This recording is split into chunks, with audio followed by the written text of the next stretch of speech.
पैसे की मदद से हुकूमत तब्दील करने की कोशिश की जा रही है। मैं इल्जामात नहीं लगा रहा, मेरे पास जो ये खत है, मेरी कौम ये जानना चाहती है कि लंदन में बैठा हुआ किस किस से मिलता है। कह रहे हैं कि हमारे मुल्क की मफाद में, लेकिन लिख के हमें धमकी दी गई है। और पाकिस्तान में बैठे हुए किरदार किसके कहने के ऊपर चल रहे हैं? पाकिस्तानी किरदार किसके कहने पे चल रहे हैं?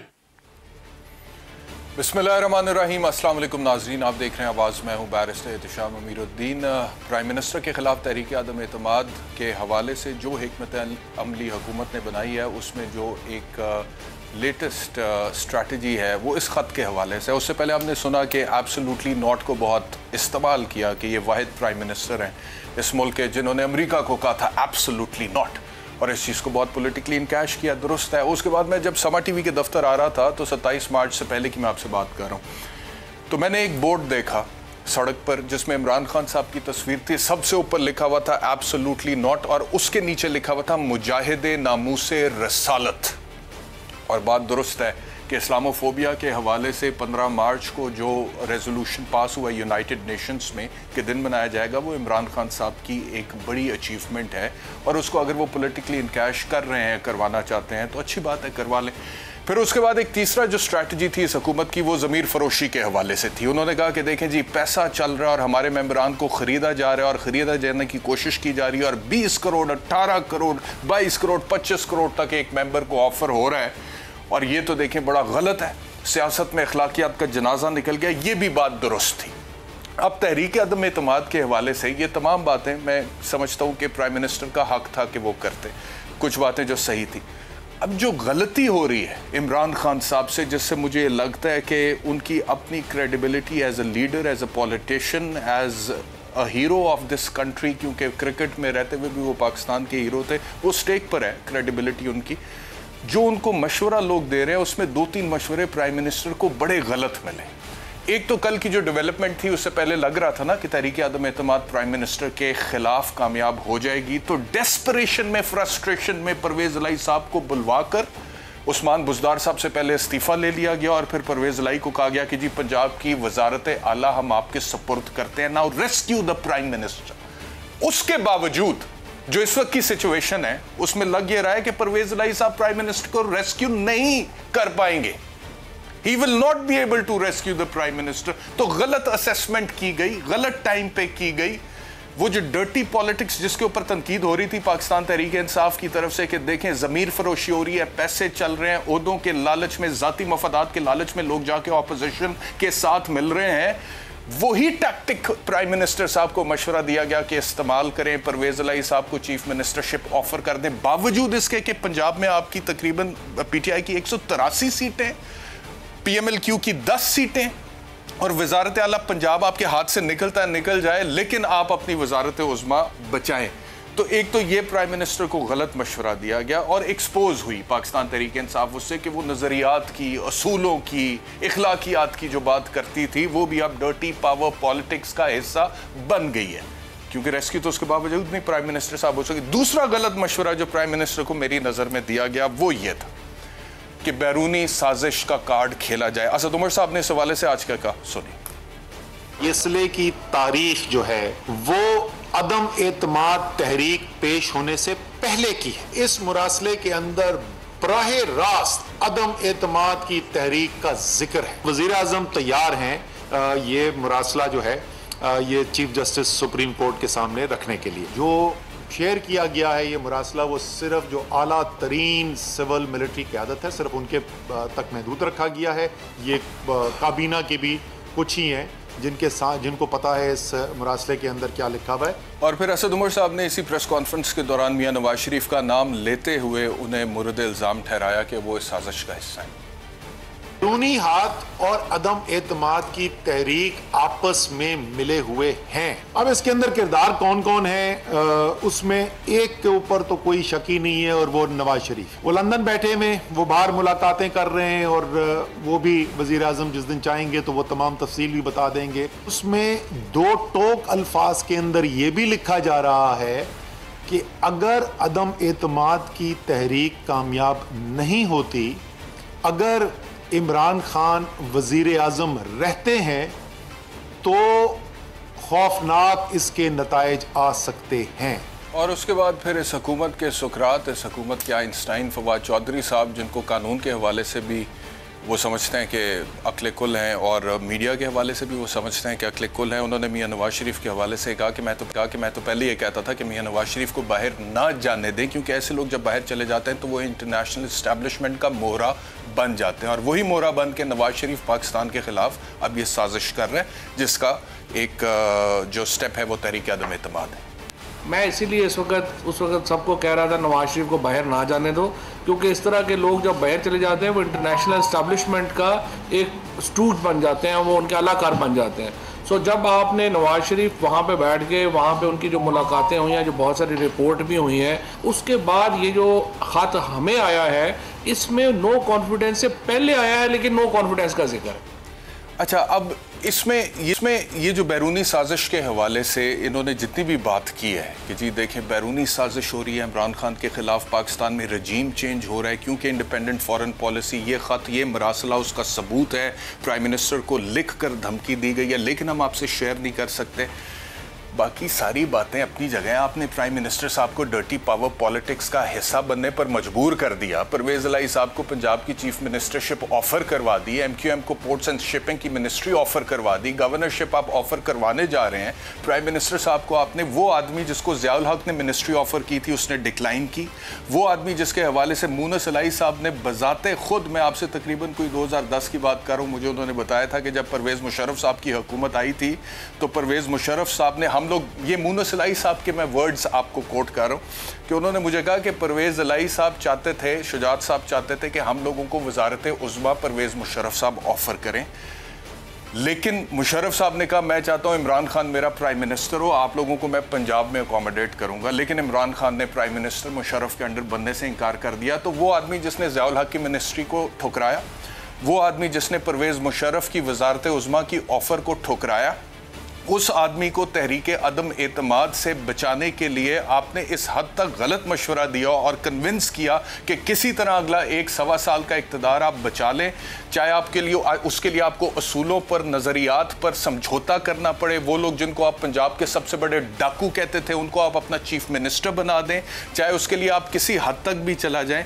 एक तो ये आपने गलत किया। दूसरा, ये जो बैरूनी साजिश के हवाले से आपने बात की है, एक पाकिस्तानी की हैसियत से मेरी समझ में बात ही नहीं आती है यार कि पाकिस्तान के खिलाफ एक बैरूनी साजिश हो रही है, फॉरेन डायरेक्ट इंटरफेरेंस है, रजीम चेंज की बात हो रही है। This is an offence against the state of Pakistan, रियासत पाकिस्तान के खिलाफ इतनी बड़ी एक साजिश हो रही है, और वो इमरान खान साहब के अलावा और शाह महमूद कुरैशी साहब के अलावा किसी और को पता नहीं और किसी और को उसका नुकसान नहीं पहुंच रहा। आई मीन हमारी पाक फौज है, अल्हम्दुलिल्लाह पाकिस्तान की फौज दुनिया की 5वीं-6ठी ताकतवर तरीन फौज है।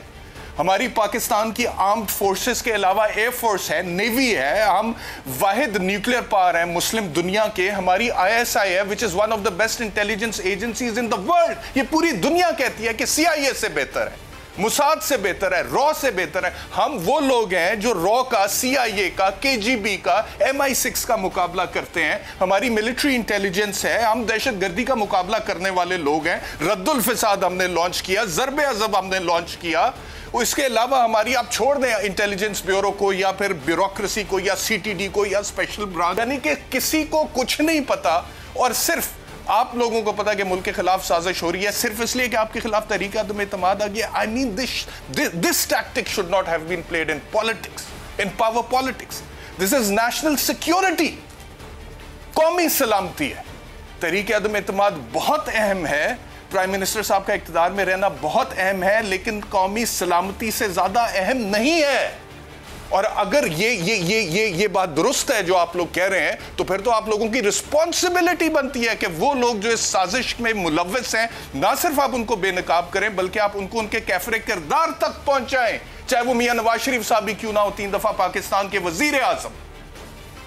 ऑफिशियल सीक्रेट्स एक्ट है 1923 का, उसके अंदर प्रोविजंस मौजूद है, prevention of anti national activities act है, वो मौजूद है, सारा कवानीन मौजूद है। Why have you not started the law process? आपने क्यों नहीं सवाल, ये बहुत बड़ी बात है, ये रियासत पाकिस्तान की कौमी सलामती की हम बात कर रहे हैं और यहां पे कोई सो नहीं रहा है। हमारी इंटेलिजेंस एजेंसी जाग रही हैं, हमारे इदारे जाग रहे हैं, उनको पता है, ये समझ में आता है कि एक बैरूनी साजिश जिसका नुकसान इमरान खान साहब को हो रहा है, लेकिन वो साजिश रियासत पाकिस्तान के खिलाफ हो रही है और सब खामोश हैं, चुप हैं या न्यूट्रल है। तो जो डर्टी पॉलिटिक्स है ना लोकल लेवल पे, उसको आप वहीं पर रहने दें और नेशनल सिक्योरिटी या कौमी सलामती के मामलात को अलहदा रखें, और अगर वाकई ऐसी कोई बात है तो लाएं सबूत सामने, फिर हम आपसे ये तकाजा करेंगे कि इसको छुपाएं मत। आपने कहा ना, फवाद चौधरी साहब ने कहा कि चीफ जस्टिस को हम ये लेटर देंगे, जरा सुन लें क्या कहा। चीफ जस्टिस साहब के ऊपर हम, ये जुडिशियल फंक्शन नहीं है उनका, नॉट एज अ जज ऑफ सुप्रीम कोर्ट, लेकिन एक पाकिस्तान के बड़े होने की हैसियत से उनके साथ हम शेयर करते हैं, और उससे ज़्यादा हम शेयर कर भी नहीं सकते क्योंकि ऑफिशियल सीक्रेट एक्ट का उसमें आ जाता है, तो कंटेंट आप शेयर नहीं कर सकते। तो आज फवाद चौधरी साहब को चीफ जस्टिस साहब याद आ गए। वैसे हुकूमत का तोरा इम्तियाज़ है कि जब भी परफॉर्मेंस कहीं पर नहीं होती वो अदालतों पे डाल देते हैं। देखिए जी, अदालतें फैसले नहीं करती करप्शन के, अपनी प्रोसिक्यूशन को नहीं देखना। देखिए जी, अदालतों ने इतने के स्टे ऑर्डर्स दिए, अब आपको चीफ जस्टिस याद आ गए, और चीफ जस्टिस के पास अगर आप चले भी जाते हैं तो चीफ जस्टिस पहली बात है आपको यही कहेंगे कि भाई अगर इतनी बड़ी साजिश हो रही है रियासत पाकिस्तान के खिलाफ, जिसमें आपकी हुकूमत का तख्ता उल्टा जा रहा है, तो आप लोग क्यों नहीं इसको कैफरे किरदार तक पहुंचाते उन लोगों को, फौरी तौर पर एक्शन लें। यही कहेंगे चीफ जस्टिस आपको।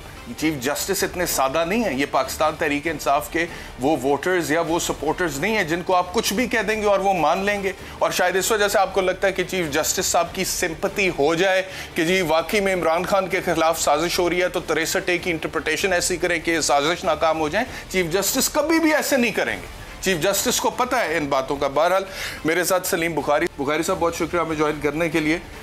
बुखारी साहब, ये जो बैरूनी साजिश के हवाले से पत्ता खेला गया तो रब का पता, खान साहब कहते थे कि मैं खेलूंगा, और मैं समझता हूं कि ठीक है, खेलनी चाहिए, पॉलिटिक्स है। आपने कहा एब्सोल्युटली नॉट फाइन, आपने कहा मुजाहिदे नामूसे रिसालत ठीक है, आपने कहा बाकी जमीर फरोश है, पैसे चले हैं, डायरेक्ट एविडेंस कोई नहीं है, हमने उसके हवाले से बात की।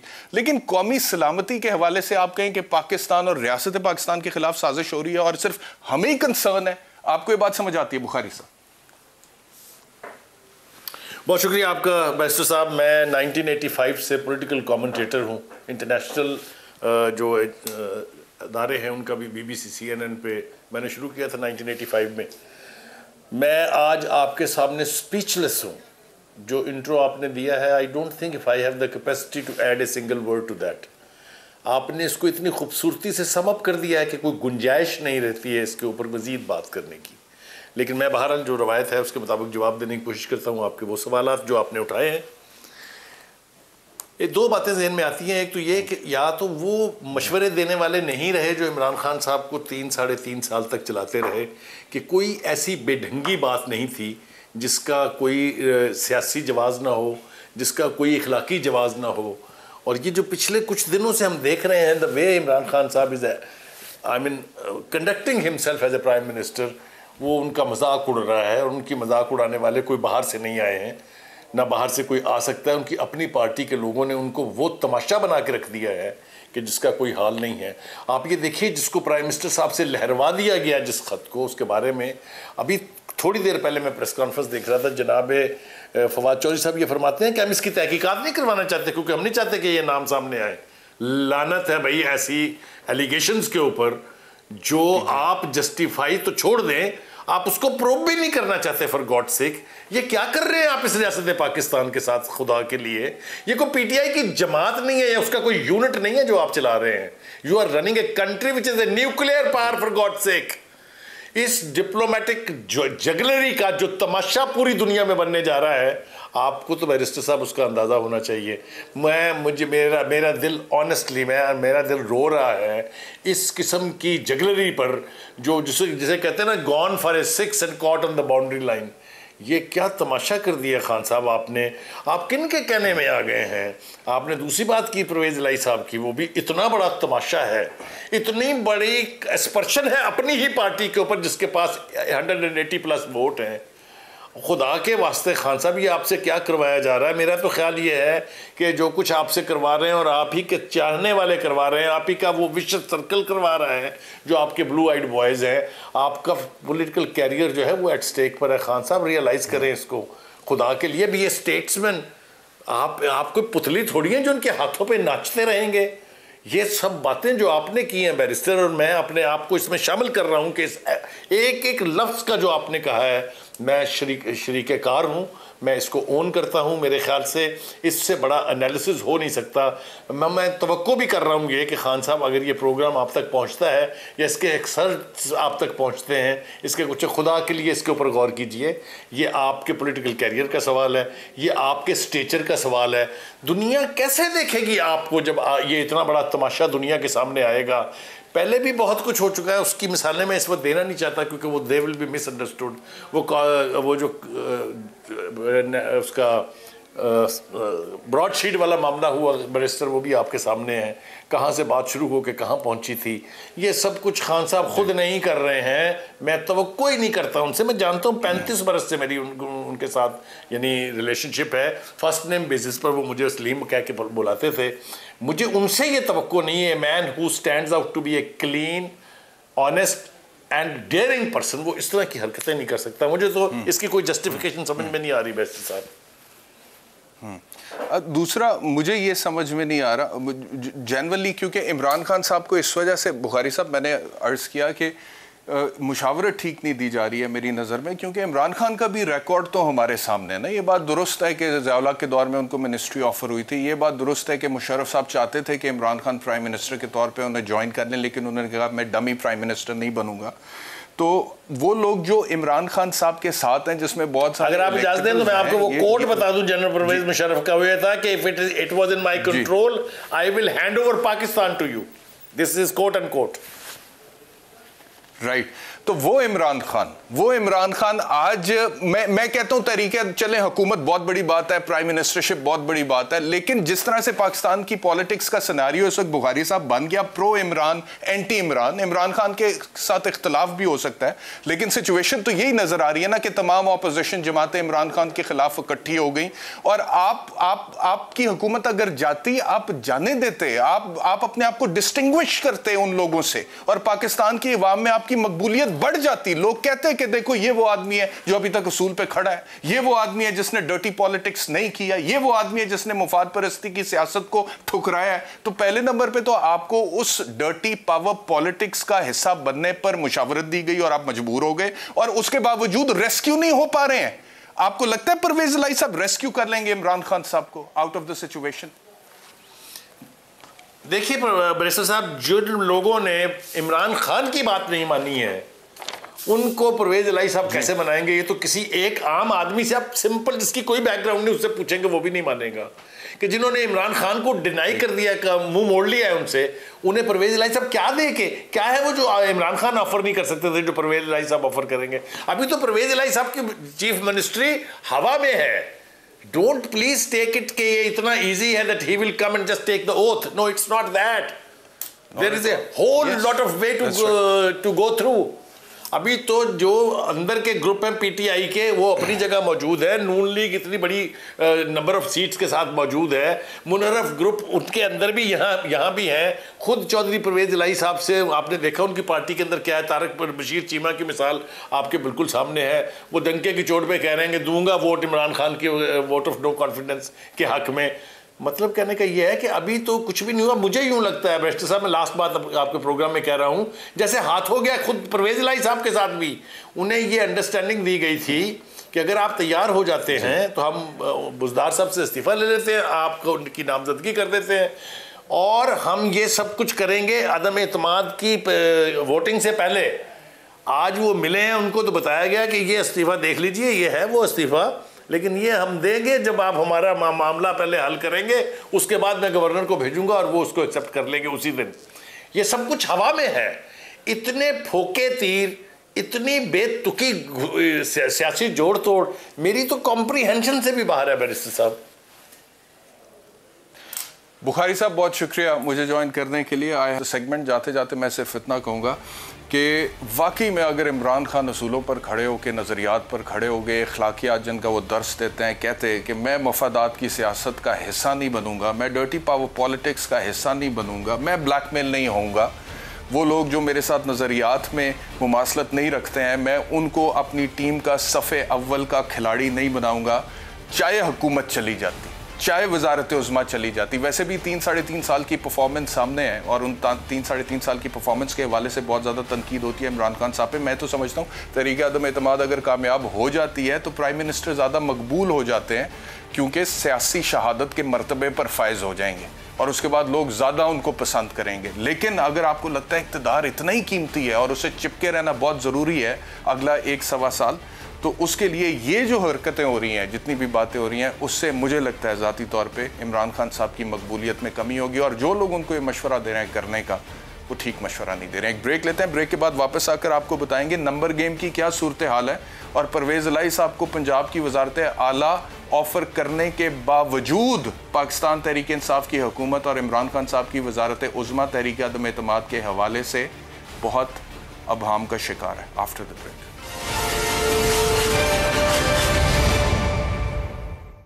Welcome back to Aawaz. अब सवाल पैदा ये होता है कल की बहुत बड़ी पॉलिटिकल डेवलपमेंट के बाद जिसमें परवेज़ इलाही साहब को नामजद कर दिया गया चीफ मिनिस्टरशिप के लिए पंजाब में और बुज़दार साहब से इस्तीफ़ा ले लिया गया। क्या परवेज़ इलाही साहब इमरान खान साहब को रेस्क्यू कर पाएंगे तहरीक अदम एतमाद से? इसका जवाब हम देखते हैं नंबर्स की रोशनी में। फुल स्क्रीन में दिखाएगा प्रोड्यूसर साहब क्या नंबर गेम है इस वक्त हुकूमत की और अपोजिशन की तहरीक अदम एतमाद के हवाले से। ये जो टेबल आप देख रहे हैं इसमें अपोजिशन के नंबर्स अगर आप देखें तो पाकिस्तान मुस्लिम लीग नवाज़ 84, पाकिस्तान पीपल्स पार्टी 56, इंडिपेंडेंट 4 कैंडिडेट्स हैं, MMAP 15, ANP 1, BNP 4, बाप 4, JWP 1, PMLQ 1 और कुल मिला के ये 170 का नंबर है जो कल तक 169 पर था। 169 का नंबर जो कल तक था, आज क्योंकि असलम बोतानी साहब जो कि इंडिपेंडेंट MNA थे उन्होंने ज्वाइन कर लिया अपोजिशन के रैंक्स को, बिलावल भुट्टो जरदारी साहब के साथ उन्होंने प्रेस कॉन्फ्रेंस की, तो ये नंबर 170 पर पहुंच गया और आपको अब पता है कि 172 का नंबर चाहिए तहरीक अदम एतमाद की कामयाबी के लिए। अब हुकूमत का जो नंबर है, एक दफ़ा टेबल ज़रा दोबारा दिखा दें, ये 171 है, इसमें PTI की 155 सीट्स हैं फ़िलहाल, PMLQ की 4 सीट्स हैं, MQM पाकिस्तान की 7 सीट्स हैं, GDA की 3 सीट्स हैं, AML शेख रशीद साहब की 1, बाप 1, टोटल 171 और 170, यानी कि मुकाबला बड़ा सख्त है। अब 170 का जो फिगर है अपोजिशन का, उसमें MQM ने अभी तक फैसला नहीं किया, 7 सीटें MQM की हैं, GDA का फैसला अभी तक सामने नहीं आया, 3 सीटें उनकी, और जो नाराज़ अरकान है जो 12 से 14 सिंध हाउस में पाए गए थे और उनसे फिर इंटरव्यूज़ भी हुए, उनको भी अभी तक हम पाकिस्तान तहरीक इंसाफ के अंदर ही शामिल कर रहे हैं। जो गवर्नमेंट का 171 का नंबर है उसमें नाराज़ अरकान के वोट्स अभी तक हम लोग काउंट कर रहे हैं, तो वो 171 तक पहुंच रहे हैं। अगर उनको निकाल दिया जाए और अगर उनको ही निकाल दिया जाए तो 170 से ऊपर दो वोट्स और चाहिए, वो 172 पे बात चली जाती है। अभी MQM GDA अपनी जगह पे। तो नाराज़ अरकान की इस वक्त क्या पोजीशन है जानने के लिए मेरे साथ हैं बासित बुखारी साहब। बहुत शुक्रिया बासित बुखारी साहब हमें ज्वाइन करने के लिए। ये बताइएगा क्या पोजीशन है? कल तक मुझे ये खबर आ रही थी कि परवेज़ इलाही साहब क्योंकि अब इमरान खान साहब के साथ जुड़ गए हैं जाके, और माइनस बुज़दार मामलात तय पा जाएंगे और वो बहुत सारे नाराज़ अरकान को भी मना लेंगे। तो आप परवेज़ इलाही साहब से कन्विंस होने के लिए तैयार हैं? आप वापस जा रहे हैं खान साहब के साथ या आपके साथी भी? बिस्मिल्लाहिर्रहमानिर्रहीम। पहले तो सर मेरा खान साहब से भी एक सवाल है, गवर्नर साहब से भी एक सवाल है, वज़ीर आला से भी एक सवाल है। जी और नोटिफिकेशन कहाँ है? अगर इस्तीफा दिया नोटिफिकेशन तो सामने आना चाहिए, किधर है वो नोटिफिकेशन?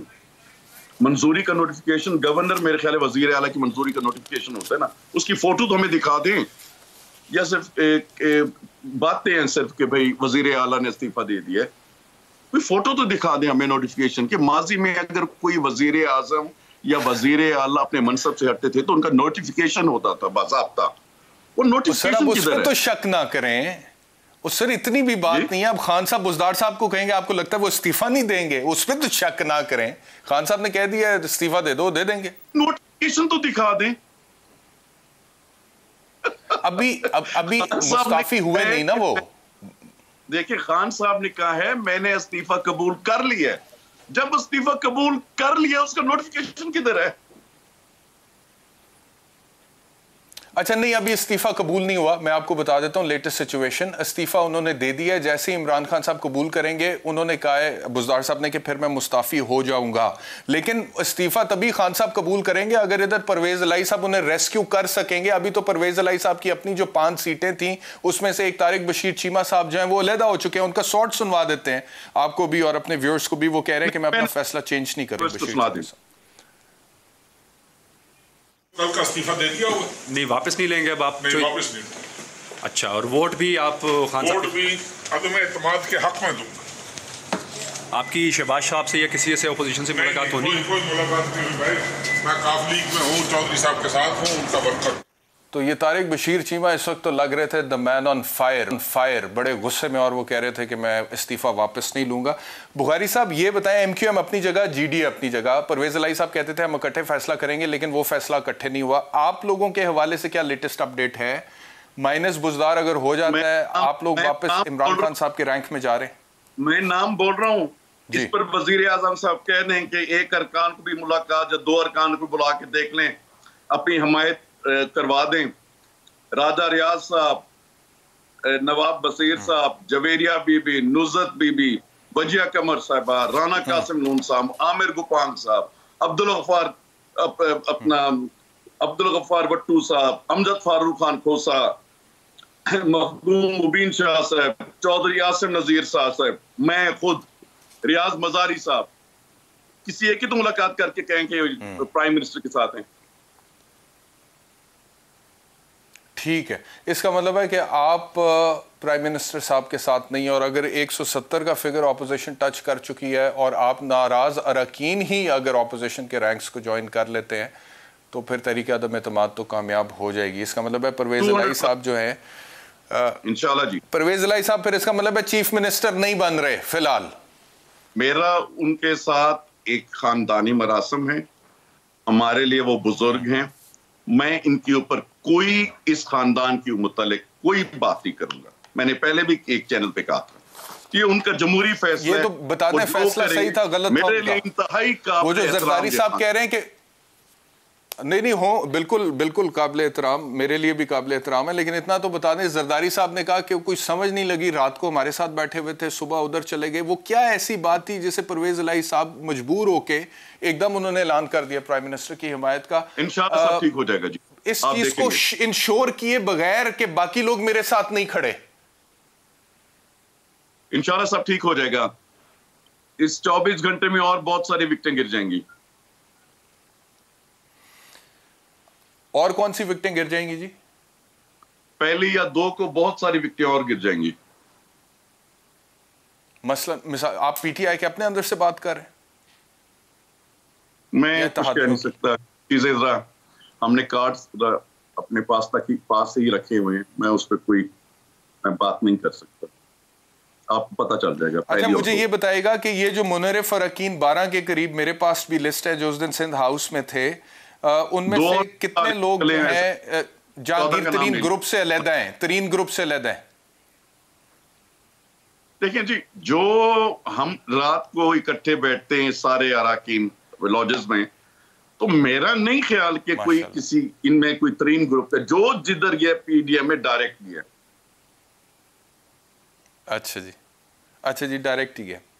नहीं वो बात दुरुस्त मैं इस वजह से नहीं समझता बुखारी साहब, क्योंकि राजा रियाज साहब थोड़ी देर पहले समा TV पे बैठे हुए थे और उन्होंने कहा कि मैं तरीन ग्रुप से ही हूँ, और जहांगीर तरीन साहब जो हैं उनके हवाले से 2-3 बड़ी अहम बातें उन्होंने कर दी, जिससे मुझे लगता है कि अगर तरीन ग्रुप ही नाराज़ रहता है तो फिर ऑपोजिशन तो कामयाब हो रही है आदम एतमाद में। उन्होंने कहा कि नो कॉन्फिडेंस 1000% हो चुका है, जहांगीर खान तरीन परवेज इलाही साहब से बात कर रहे हैं, ये खबर झूठी है। ये भी उन्होंने कह दिया कि जहांगीर खान तरीन साहब परवेज इलाही साहब से बात नहीं कर रहे, तो अगर तरीन साहब परवेज इलाही साहब से बात ही नहीं कर रहे हैं तो फिर परवेज इलाही साहब कैसे रेस्क्यू करेंगे प्राइम मिनिस्टर साहब को? फिर उन्होंने कहा कि अगर परवेज इलाही साहब ऑपोजिशन की तरफ से कैंडिडेट बनकर आते फिर बात हो सकती थी, लेकिन अभी नहीं हो सकती।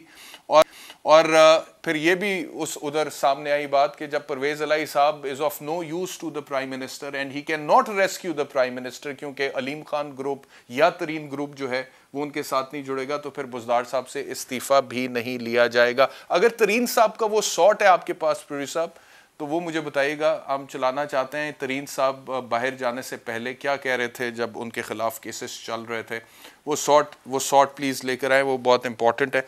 तो आखिरी सवाल आपसे बुखारी साहब, मुझे बताइएगा क्या ऐसी वजह बनी कि इतना सख्त स्टांस लिए में आप लोग इस हुकूमत के खिलाफ? मैंने एक शख्स से पूछा, जब मैं पार्टी ज्वाइन कर चुका था, खान साहब ने कहा था कि पाकिस्तान की बेहतरी की खातिर पार्टी ज्वाइन कर ली। और जब मुझे ज्वाइन किए हुए साल हो गया, मैंने अपने एक दोस्त से मशवरा लिया, बुजुर्ग हैं काफी। मैंने कहा आप इसको, खान साहब को बहुत पुराना जानते हैं,